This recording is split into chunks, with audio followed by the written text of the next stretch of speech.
On connaît le Neville Goddard mystique, celui qui te dit de vivre la fin, l'état final, comme si c'était maintenant.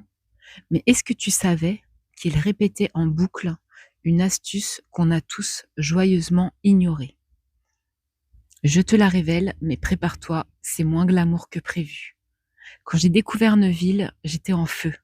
Affirmation, visualisation, je dormais en étoile, comme une personne qui a déjà exaucé son souhait. J'étais à 2 doigts d'imaginer ma tasse de thé comme une manifestation.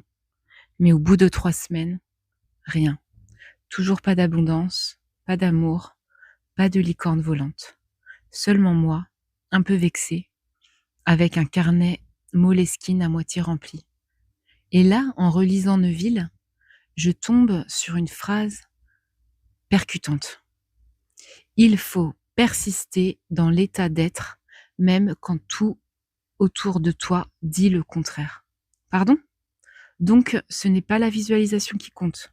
Ce n'est pas l'intensité émotionnelle. Ce n'est même pas la pleine lune en Verseau. C'est la persistance. Tu sais, ce truc chiant qu'on apprend à l'école avec les devoirs à rendre même quand il pleut. Et pourtant, c'est là que tout se joue. La manifestation, ce n'est pas un sprint. C'est plus une chorégraphie silencieuse avec l'univers. Un peu comme un tango, sauf que tu ne sais pas si ton partenaire est encore là ou s'il est allé faire les courses cosmiques. Et toi, tu continues. Tu danses, tu assumes ton rôle. Tu persistes dans la fin, même si le décor autour crie Scène 1, solitude et doute existentiel.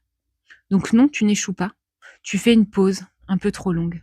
Et si tu reprenais la danse? Si tu tenais ton rôle jusqu'au bout, même sans public, sans rappel, sans effets spéciaux? Dis-moi en commentaire, quelle fin tu choisis d'incarner, comme une actrice qui joue, avant même que le film soit produit? Et si tu veux la suite, avec encore plus de vérité inconfortable, mais élégamment formulée, abonne-toi. Parce que, spoiler, Neville n'a jamais dit que ce serait facile, il a juste dit que ce serait inéluctable.